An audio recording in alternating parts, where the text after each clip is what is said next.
Hello friends, कैसे आप सब लोग and thanks for watching my channel. तो एक और हफ्ता ख़त्म हो चुका है और ये जो हफ्ता ख़त्म हुआ है आप देख रहे हैं, ये निफ्टी का फ्राइडे क्लोज है 165 अंक नीचे, 0.85% या 0.85% की गिरावट। और वहीं हम निफ्टी बैंक में देखें तो लगभग लगभग 0.92% की गिरावट, लगभग 414-415 पॉइंट की गिरावट हुई है। लेकिन दोनों इंडेक्स का परफॉर्मेंस में ज़मीन आसमान का फ़र्क है। अगर आप पिछला एक हफ़्ता देखें, मैं पिछला एक हफ़्ता जब बोल रहा हूँ तो उसका मतलब है 3 जुलाई से 7 जुलाई का जो परफॉर्मेंस है उसको अगर आप देखें, ख़ासकर निफ्टी के लिए जो लास्ट वीडियो में हमने एनालिसिस देखा था, मैंने बोला था कि निफ्टी 500-600 पॉइंट तो जा ही सकता है। तो 19,800 तक बोला था, 19,500-600 गया, उसके बाद करेक्शन हुआ। Anyways, point two point analysis एकदम एक वही लेवल हो ज़रूरी नहीं है। आप देख सकते हैं कि ये निफ्टी का चार्ट है, सोमवार से शुरू होता है 19,200-270 से और हाई लगाता है 19,520 का, और उसके बाद शुक्रवार को यहाँ पे करेक्शन आता है। ठीक है, वहीं अगर मैं बैंक निफ्टी का चार्ट देखूँ तो ये एकदम फ्लैट टू नेगेटिव था। तो बैंक निफ्टी जो है वैसे ही ये कंसोलिडेशन में ये हफ्ता गुजार रहा था और कंसोलिडेशन के बाद यहाँ पे आखिरी दिन में एक धक्का लगा है। अगर आप इसको पिछले 5 दिन का देखें, वहीं निफ्टी पॉजिटिव था, ऊपर जा रहा था और उसमें थोड़ा सा ब्रेक लगा है। तो अगर पिछले एक हफ्ते का एनालिसिस करें तो निफ्टी बैंक निफ्टी से ज़्यादा स्ट्रांग दिख रहा है, क्योंकि वहाँ पे जाहिर सी बात है कि एक मल्टी सेक्टर परफॉर्मेंस या मल्टी सेक्टर सपोर्ट रहता है जो निफ्टी के पास है, लेकिन बैंक निफ्टी के पास नहीं है। तो हम रीज़न देखते हैं, तो ये है निफ्टी का। आप देखिए सेक्टर वाइज, और आपको दिखेगा सेक्टोरल इंडाइसेस में कि जो करेक्शन हुआ है उसके जो किरदार है, मुख्य भूमिका सभी सेक्टर्स ने निभाया है। बैंक निफ्टी आप देखिए 0.92%, वहीं निफ्टी ऑटो तो नीचे गया था लेकिन at the end of the day ये ऊपर आ गया। लेकिन फाइनेंशियल सर्विसेज, एफएमसीजी देखिए 1.5% नीचे, यहाँ पे आईटी लगभग लगभग 0.25% के आसपास नीचे।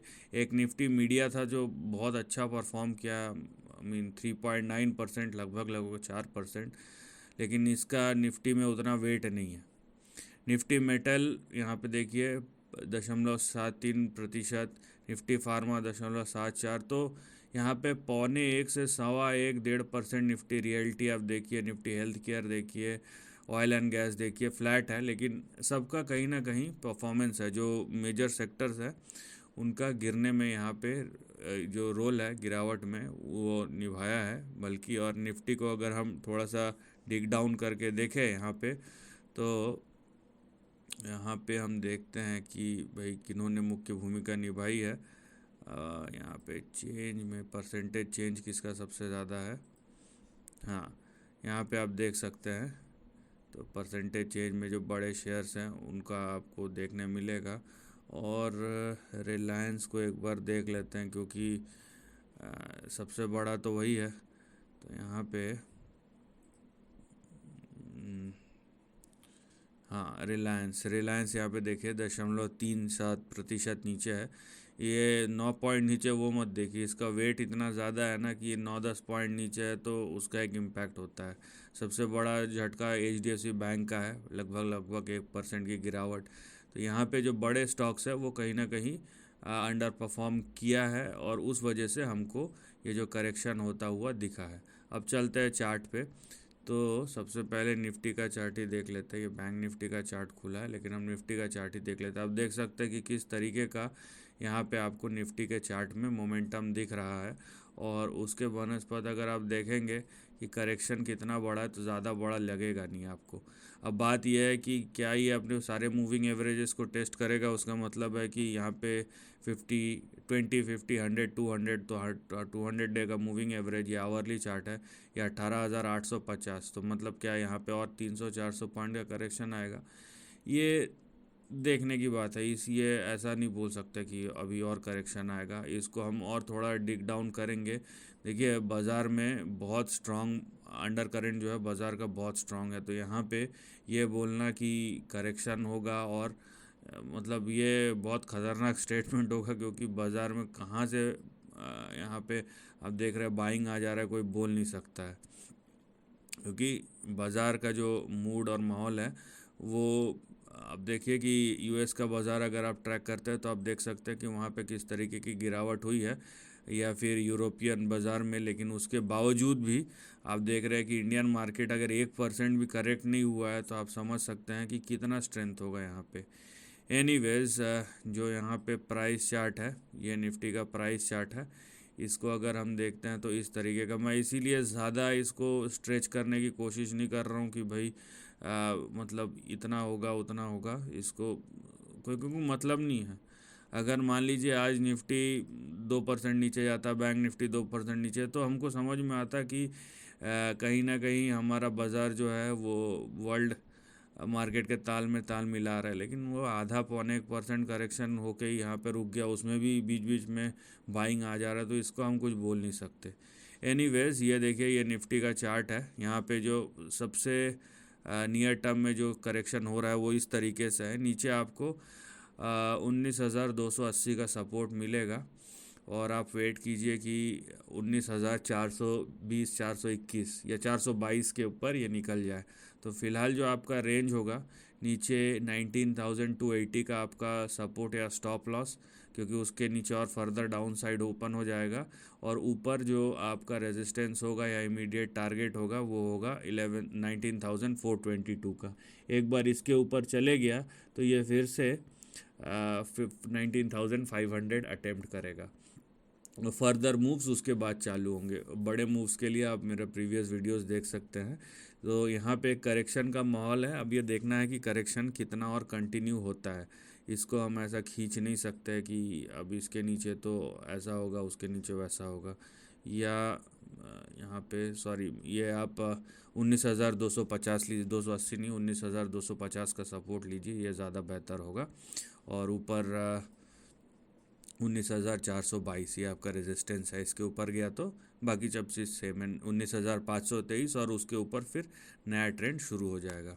वही हम निफ्टी बैंक को देखेंगे तो निफ्टी बैंक, जैसा कि हमने चार्ट में भी देखा कि पिछले एक हफ्ते से वो ऐसे ही कंसोलिडेट कर रहा था निफ्टी बैंक, है ना। लेकिन निफ्टी ऊपर जा रहा था, उसके बाद फ्राइडे को गिरावट आया, लेकिन निफ्टी बैंक पहले से, ये देखिए आप, ये मंडे या ट्यूसडे को ही अपना हाई बनाया था, उसके बाद से 2-3 दिन 4 दिन ये नीचे ही जा रहा था। तो ये भी एक चीज़ है जो आपको देखना है यहाँ पे। तो अभी निफ्टी बैंक ने जो ब्रेकआउट दिया था इस लेवल के ऊपर, जो रेंज ब्रेकआउट हुआ था, अब ये नए हाई पुराने हाई का कॉन्सेप्ट नहीं है। इमीडिएट लेवल पे जिस रेंज के ऊपर ब्रेकआउट दिया मैं उसको कंसिडर कर रहा हूँ। इमीडिएट बेसिस पे आप देखिए, अब जिस लेवल के ऊपर ब्रेकआउट हुआ वो आपका अब सपोर्ट हो जाएगा, रेजिस्टेंस सपोर्ट बन गया है। तो सपोर्ट जो होगा 44,524 और 44,447, 44,447, 44,524, ये आपके नीचे तो सपोर्ट लेवल होंगे। अगर इसके नीचे जाता है तो फिर फर्दर डाउन साइड ओपन होगा 43,390 के आसपास का। लेकिन अगर यहाँ पे फिर से ये रीटेस्ट करके ऊपर चले जाता है तो जो रेंज है आपका वो है, यहाँ पे देखिए 44,524 और 44,447 आपका सपोर्ट और स्टॉप लॉस है, और ऊपर 45,672 ये आपका इमीडिएट टारगेट और रेजिस्टेंस होगा। एक बार 45,672 के ऊपर गया तो जो फर्दर अप ट्रेंड है वो रिज्यूम हो जाएगा। तो यहाँ पे चाहे निफ्टी हो चाहे बैंक निफ्टी हो, आपको दोनों तरफ से कहीं ना कहीं थोड़ा बहुत करेक्शन दिख रहा है, लेकिन ये करेक्शन इतना बड़ा नहीं है जिससे आप कहे कि, या जिसको देख के आप कहे कि ट्रेंड को रिवर्स हो गया है और यहाँ पे एक बड़ा करेक्शन शुरू हो गया है, ऐसा आप नहीं बोल सकते।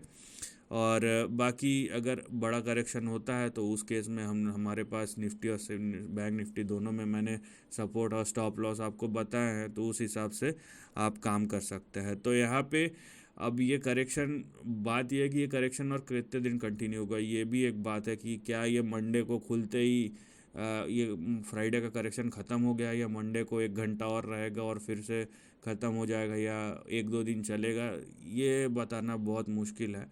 इसीलिए हम लेवल्स पे काम करेंगे और देखेंगे कि जो प्राइस है वो किस तरीके से बिहेव कर रहा है, और करेक्शन हो या ना हो, लेकिन अगर वो लेवल्स को होल्ड कर रहा है और मान लीजिए कि मंडे को कोई परफॉर्मेंस हुआ नहीं लेकिन पूरा दिन टिक गया बाज़ार, तो एक लेवल के बाद लोग अपना शॉर्ट काट के फिर या तो हट जाएंगे बाजू या फिर फ्रेश बाइंग भी आ सकता है।